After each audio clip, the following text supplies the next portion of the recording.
Hello, whisperers. Welcome to the channel. If you enjoy tonight's tale, don't forget to like, subscribe, and share. It helps more than you know. Now, dim the lights, and let's begin tonight's story. Recovered journal entries and audio logs. Source: personal effects of Ranger Daniel Krouse, confiscated during apprehension. Date range: September 14th to October 3rd, 2019. Location: Cascade Range, Oregon. Status: subject currently contained at Site 6. Designation: LYCANTHROPE-ALPHA. September 14th, 2019, morning shift. My name is Daniel Krouse. I'm a park ranger for the Willamette National Forest, Oregon sector. Been doing this for 12 years. I know these woods better than I know my own apartment in Eugene. Hell, I spend more time out here anyway. I'm writing this because something's wrong. Something's been wrong for 3 weeks now, and nobody's listening. It started with the Hendersons. They were from Portland. Nice couple, early 30s, came up for a long weekend camping trip. Filed their permit on August 23rd. Expected return date, August 26th. They didn't come back. We found their campsite on August 29th after their families reported them missing. I was part of the search team. I wish I hadn't been. The tent was shredded. Not cut, shredded. Long tears in the fabric, like something had dragged claws through it. The sleeping bags were torn apart, stuffing everywhere. There was blood, a lot of it, sprayed across the tent walls, pooled in the dirt, trailing off into the forest. We followed the blood trail for maybe 200 yards before we lost it. Just stopped, like whatever was bleeding had been carried off. We never found the bodies. The official report said animal attack, likely bear. But I've seen bear attacks. I've processed 3 of them in my 12 years. This wasn't a bear. The claw marks were wrong. Too deep, too controlled. And the spacing, I measured them myself before the feds arrived and shut down the site. They were wider than any bear I've ever documented, closer to human hand width, but with claws extending 6, maybe 7 inches. And there were tracks, canine, but huge, bigger than any wolf in Oregon. We don't even have wolves this far west anymore. They were reintroduced up in the northeast corner, not here. But these tracks, they walked upright sometimes. I know how that sounds. I do. But I'm looking at the plaster cast right now, sitting on my desk. Paw prints that transition mid-stride into something that looks almost human. Elongated, wrong, but bipedal. The brass told me to drop it. Unusual bear behavior, they said.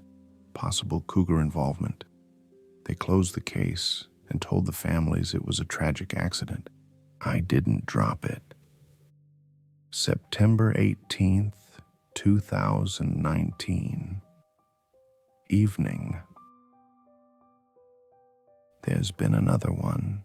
Solo hiker, male, mid-20s. Name was Jason Vickers. He was reported missing yesterday. We found what was left of him this afternoon. I'm not going to describe it in detail. I can't. I've seen a lot of things in these woods. Injuries, exposure deaths, one suicide. but nothing like this. He was torn apart. The medical examiner said catastrophic trauma consistent with predation. That's the clinical term.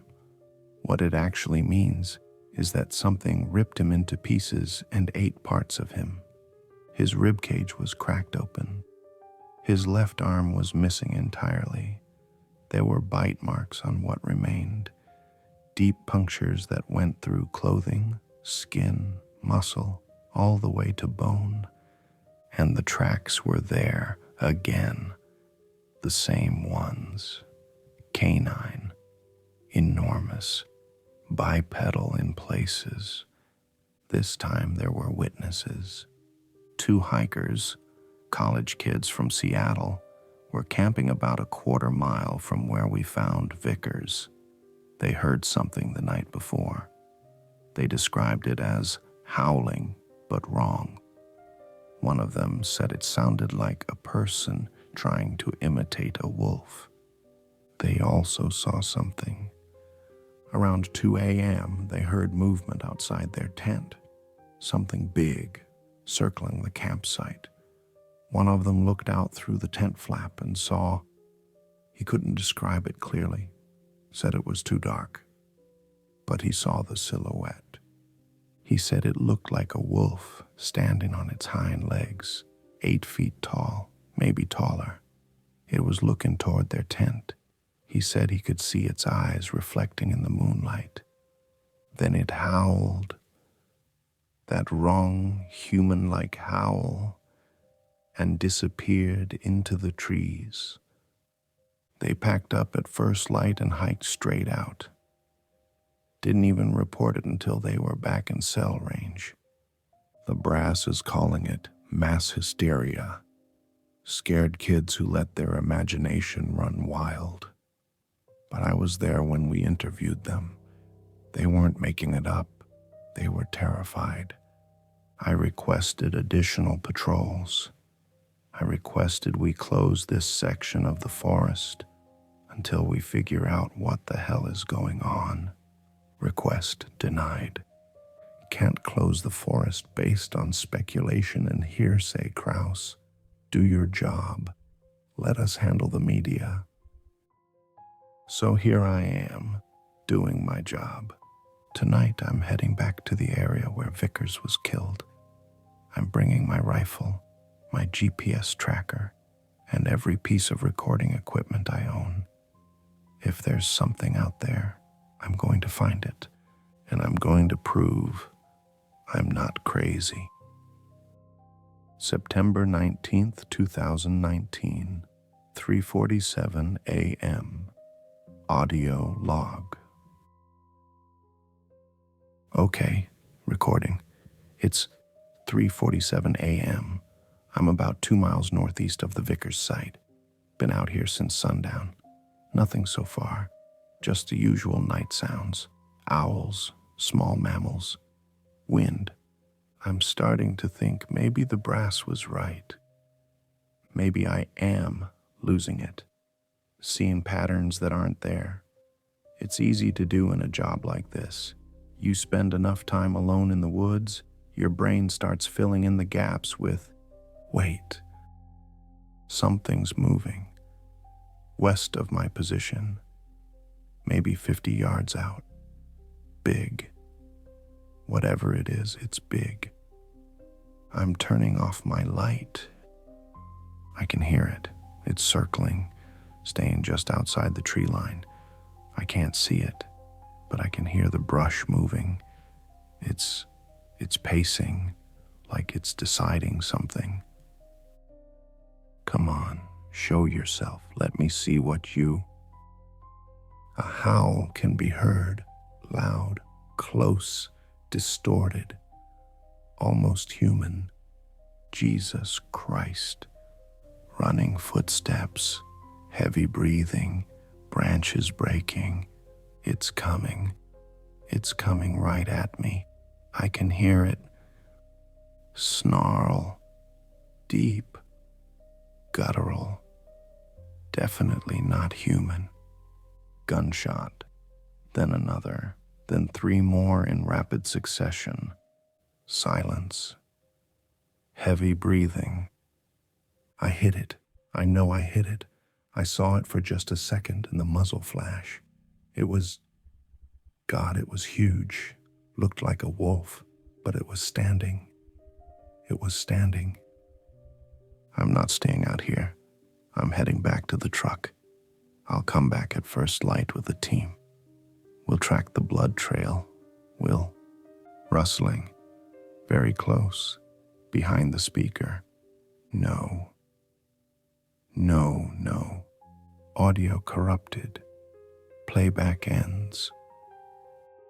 September 19th, 2019. Written entry, late morning. I made it back. Barely. I don't know what happened out there. I remember shooting. I remember running. I remember something chasing me. Something fast. Something that crashed through the underbrush like it weighed half a ton. I made it to my truck around 4:30 a.m. I was half a mile away when I heard it behind me. I didn't look back, didn't stop, just ran. When I got to the truck, I found claw marks on the hood, deep gouges in the metal, 4 parallel lines, each one carved into the steel like it was butter. Something had been there, waiting for me. I drove straight back to the ranger station. Didn't stop. Didn't slow down. I half expected something to come crashing out of the trees and T-bone me the whole way back. It didn't. Now I'm sitting in my office looking at the claw marks I photographed, looking at the plaster casts, looking at my shaking hands. I'm not crazy. There's something in those woods, something big, something dangerous. And tomorrow night is a full moon.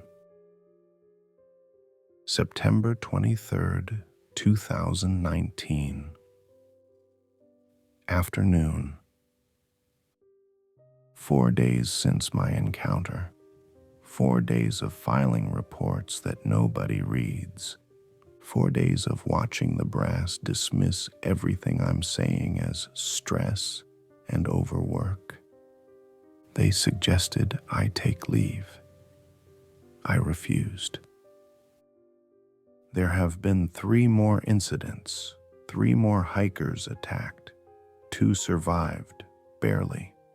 1 didn't.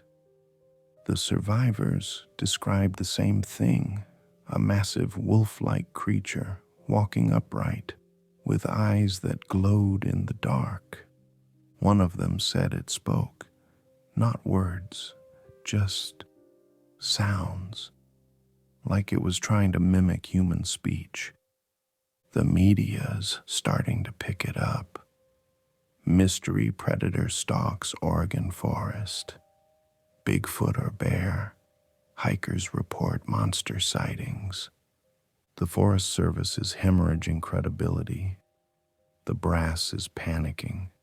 They've called in wildlife experts, brought in a team from Fish and Game, even contacted some cryptozoology crackpots from a podcast. Nobody's found anything. Except me. I've been going back every night, against orders, against common sense, but I have to know. Last night, I found the Fire Watch station. It's an old structure, built in the 60s, abandoned since the 90s when they switched to aerial surveillance. It's about 6 miles into the backcountry, up on a ridgeline overlooking the valley. I'd been there before, years ago. It was empty then, rotting wood and broken windows. It's not empty anymore. Something's been using it. The door was torn off its hinges. Inside, the floor was covered in, I don't know what to call it, scat? Remains? Bones mostly.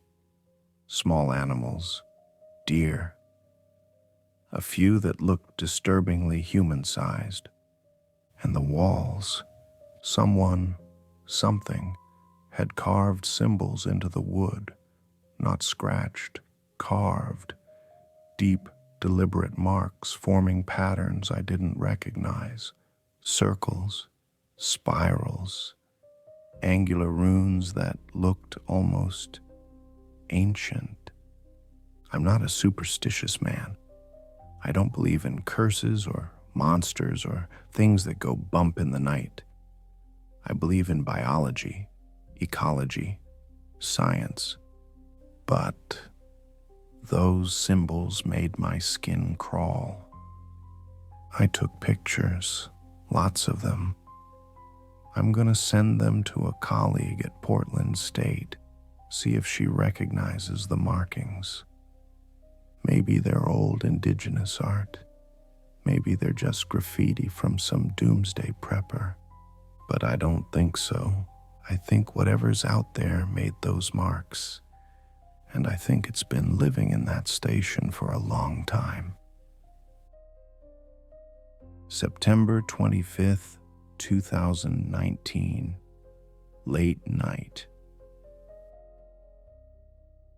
I went back to the fire watch station tonight. I had to. My colleague at Portland State got back to me about the symbols. She said they're not indigenous. They're older. European, maybe. Pre-Christian. She said they looked like old druidic markings. Ritual inscriptions. She asked where I found them. I didn't answer. The station was worse than I remembered. The smell hit me before I even reached the stairs. Rot and decay and something else. Something musky and animal that made every instinct scream at me to leave. I didn't leave. Inside there were more bones, fresh ones. I could see tissue still clinging to some of them.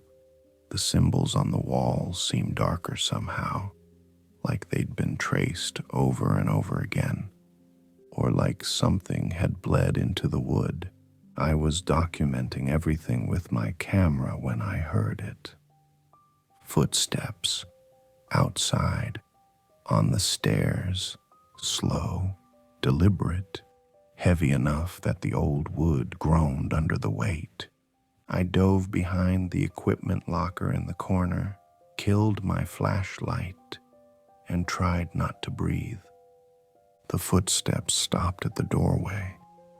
Then I heard sniffing, deep, wet breathing, the kind of sound that's too large to come from anything that should exist. It was in the doorway. I could see it through the gap between the locker and the wall. 8 feet tall, covered in dark fur, hunched forward like it was too large for its own frame. Arms that hung too long, claws that caught what little moonlight filtered through the broken windows, and its face. It had a snout, rows of teeth. But the eyes, God, the eyes were almost human. There was intelligence there, recognition, like it was thinking. It stood there for what felt like an eternity, scanning the room. I knew it could smell me, knew it was deciding what to do. Then voices echoed from somewhere down the trail. Hikers, flashlights bobbing through the trees. The creature's head snapped toward the sound. It snarled, a sound that made my teeth ache, and bolted out the door. I heard screaming almost immediately, distant at first, then closer, then a gunshot. I forced myself to move, grabbed my rifle and ran toward the sound. When I got there, I found a girl, maybe 19, hiking gear, terrified out of her mind. Her arm was torn open, bleeding badly. Her companion was gone, just blood on the trail and drag marks leading into the darkness. I got her out, carried her half the way back to the trailhead, while she sobbed and kept saying, "It looked at me, it looked right at me." We almost made it. The creature came back. I heard it crashing through the brush behind us, getting closer. I told the girl to run, turned around, raised my rifle. It exploded out of the tree line like a freight train. I fired. 3 rounds, 4, 5, center mass, every time. It went down hard, slid across the dirt and leaf litter and stopped moving. I thought I'd killed it. I was wrong. As I approached to check if it was really dead, its eyes snapped open. It lunged. I didn't have time to raise the rifle again. It bit me, left shoulder, deep. I felt the teeth punch through my jacket, through my shirt, all the way to bone. The pain was incredible, white hot and electric. I jammed the rifle barrel under its jaw and pulled the trigger. The shot blew the top of its skull apart. It collapsed on top of me, and I had to drag myself out from under its weight. The girl was gone. I could hear her running. Good, she'd make it. But I was bitten. I stumbled back to the station, field dressed the wound as best I could. The bleeding stopped faster than it should have. The pain was different, not sharp anymore, just burning, like something spreading under my skin. I should have gone to a hospital, but I didn't. September 26th, 2019, morning. I went back to the fire watch station at dawn. I had to see the body, had to confirm what I'd killed. It was gone. The blood was there, my shell casings, the place where it had fallen. You could see where its body had torn up the earth, but the creature itself was gone. Just a trail of blood leading into the forest. I followed it for maybe a quarter mile before it just stopped, like whatever was bleeding had evaporated. I took samples of the blood, hair I found caught on branches. I don't know what I'm going to do with them. Can't exactly send them to a lab without raising questions I can't answer. The bite wound is healing impossibly fast.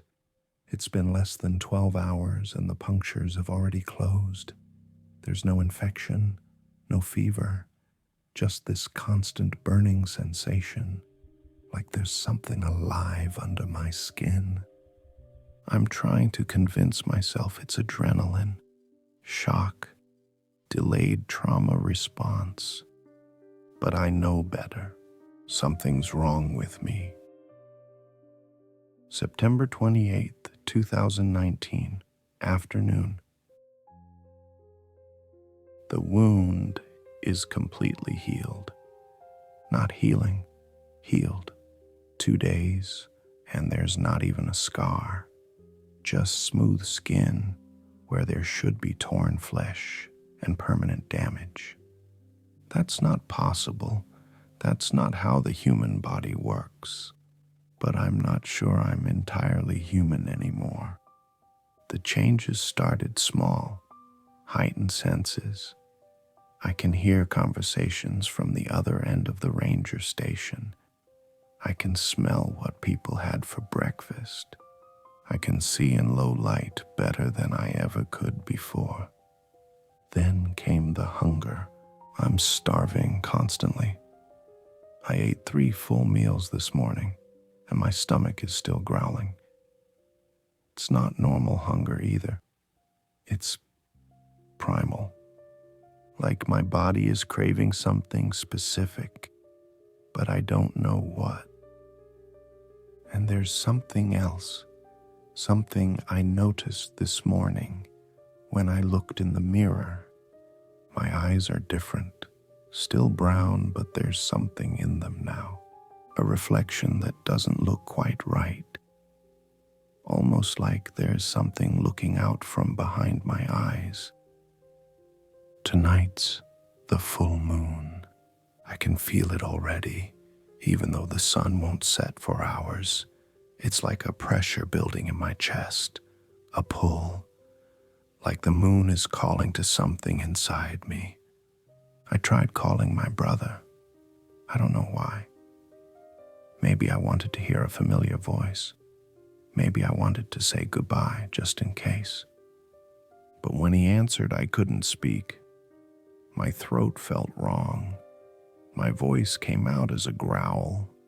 He asked if I was okay, kept saying my name, but I just hung up.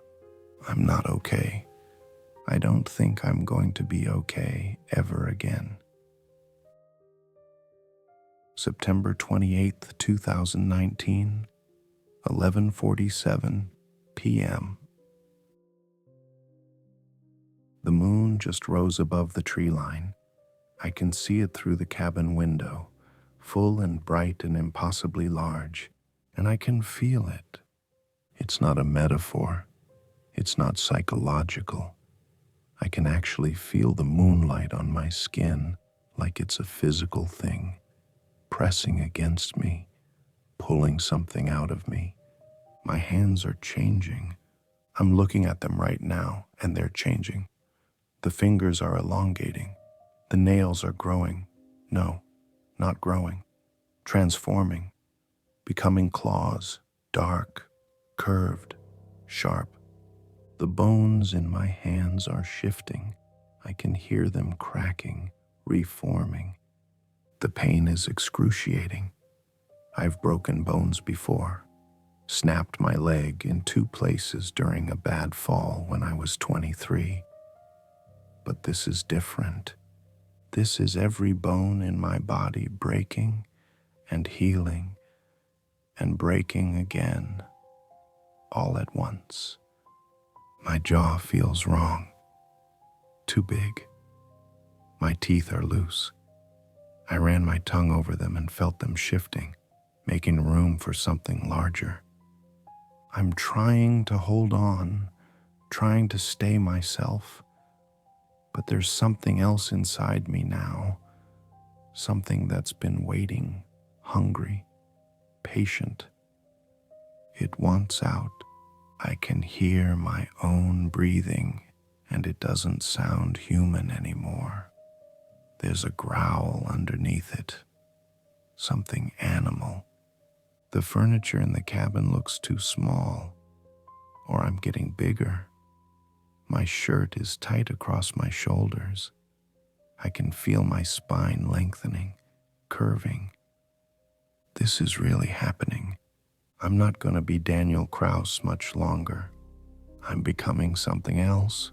God help anyone who's in these woods tonight. God help me. September 29th, 2019, late morning, written in shaky handwriting.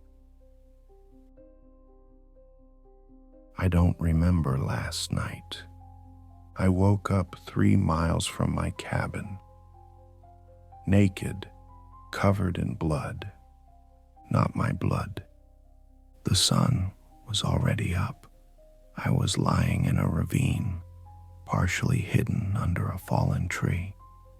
My body was wrong, too large, covered in fur that was slowly receding back into my skin. I watched my hands shrink, watched the claws retract into my fingernails. It took almost an hour before I looked human again. I found my way back to the cabin using landmarks I barely recognized. Everything looked different, smelled different. like I was seeing the forest through different eyes. The cabin was destroyed, door torn off its hinges, windows shattered, furniture smashed to pieces. There were claw marks on the walls, deep gouges in the wood that went all the way through to the insulation. I did that. I destroyed my own home. But that's not the worst part. I found a trail leading away from the cabin, paw prints. Massive. The same ones I'd been tracking for weeks. They led into the forest, and I followed them because I needed to know. 2 miles out, I found the bodies. 2 deer, torn apart, partially consumed. The kill was fresh, still warm, and there was clothing. Human clothing, shredded, covered in blood. A backpack, a driver's license inside. Brian Chen, 26 years old, from Seattle. I killed someone. I don't remember it, can't picture it. But I know I did it. I can taste copper in my mouth. I can feel the weight of what I did settling into my bones. I'm a monster. October 1st, 2019. Afternoon. They're hunting me. I made it back to the ranger station this morning, tried to act normal, tried to file reports, but people looked at me differently. Hendricks in dispatch said I looked feral, said my eyes were wrong. The bodies were found at dawn, 3 hikers, killed on the night of the full moon. Same pattern as the previous attacks, torn apart, partially consumed. And there were witnesses. Someone saw a large wolf-like creature near the scene. Someone else reported hearing howling that sounded almost human. They're connecting the dots. I can see it in how they look at me, how they avoid getting too close. Then the federal agents arrived. Not FBI, something else. No badges, no identification, just black SUVs with government plates and men in suits who asked very specific questions about anomalous wildlife encounters and exposure to unknown biological agents. One of them stared at me for a full minute, without blinking, like he was looking for something, like he already knew what I was. I left during my lunch break, didn't clock out, didn't tell anyone where I was going. I'm not going back. October 2nd, 2019, morning.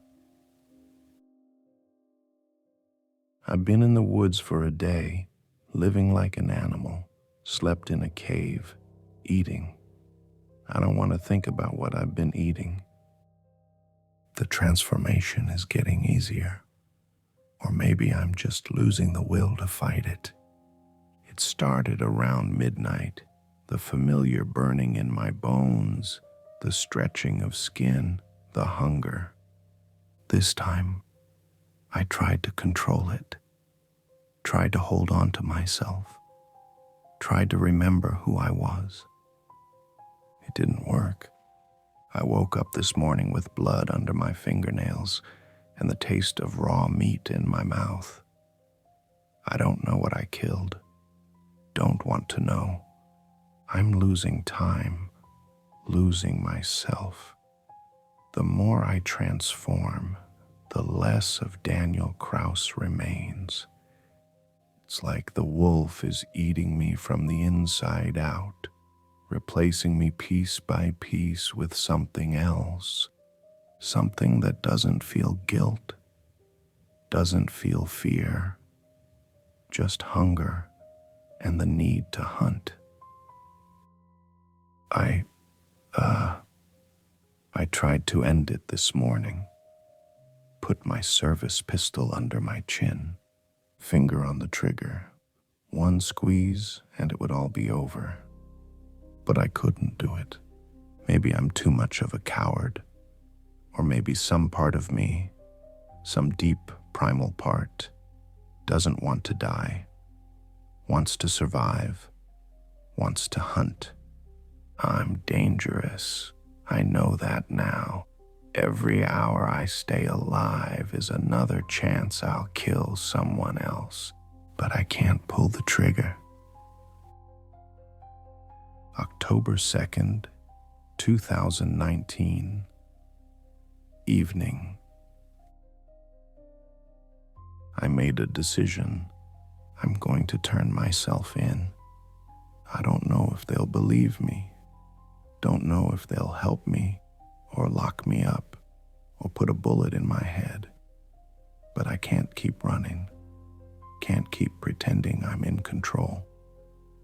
I hiked down to the main road an hour before sunset, flagged down a Ranger vehicle. It was Morrison. I've worked with him for 6 years. Good guy, father of 3.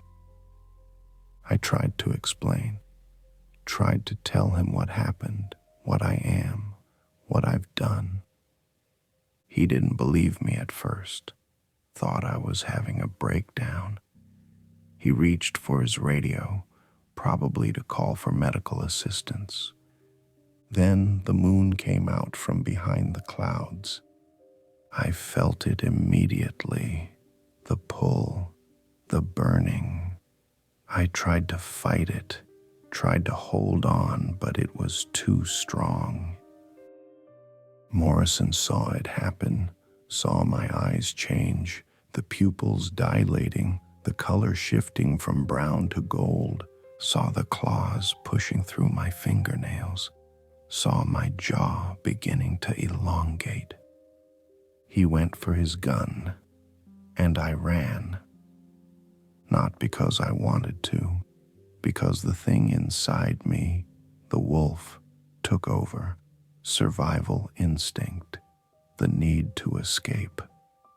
I ran into the forest, and I could hear Morrison on the radio behind me, voice shaking. Possible 1056 hostile wildlife. Officer needs assistance. He didn't tell them what he really saw. Maybe he didn't believe it himself, but they knew I was out here, and they were coming. October 3rd, 2019, early morning. They've been hunting me all night. Not rangers, not local police, something else, military, or something that looks like military. Helicopters with spotlights, teams of men in tactical gear with weapons I don't recognize. Dogs that howl when they catch my scent but refuse to follow the trail. They're not trying to capture me. They're herding me, pushing me in a specific direction, toward something. I realized it about an hour ago when I hit the clearing. It's a natural meadow, maybe 200 yards across, surrounded by dense forest on all sides. Perfect ambush point. I started to turn back, but there were teams behind me, spotlights, shouts, warning shots fired over my head. They pushed me into the clearing. The moon is directly overhead now, full, bright, pulling at me like a physical force. I'm transforming. I can't stop it. Don't want to stop it anymore. The wolf is stronger than I am now. Hungrier, angrier. My clothes are tearing, bones breaking and reforming, fur erupting through skin. The pain is excruciating but distant, like it's happening to someone else. I can see them now, Men in hazmat suits positioned around the perimeter of the clearing. They're not running, not afraid. They're waiting. They wanted this, wanted me to transform, wanted to see what I'd become. The transformation is almost complete. I'm 8 feet tall now, covered in dark fur, claws like knives, teeth that could tear through steel. And I'm hungry. I can smell them. 27 distinct scents, heartbeats, fear sweat, adrenaline, prey. The wolf wants to attack, wants to tear them apart, but some small part of me, the last fragment of Daniel Krouse, is screaming to stop, to surrender, to let them take me. I'm trying to hold on, trying to stay in control, but the wolf is so much stronger. October 3rd, 2019. Final entry, written in blood, barely legible. They shot me, not with bullets. Something else. Darts, dozens of them. Each one burned like acid when it hit. I charged. The wolf charged. Same thing now, I guess. Crossed half the clearing in 3 seconds. Fast, so fast. But they were ready. Nets, electrified. They fired them from launchers, and when they hit me, the voltage was enough to lock every muscle in my body. I went down hard, couldn't move, couldn't transform back, just paralyzed, watching men in hazmat suits approach with more darts, more equipment, more restraints.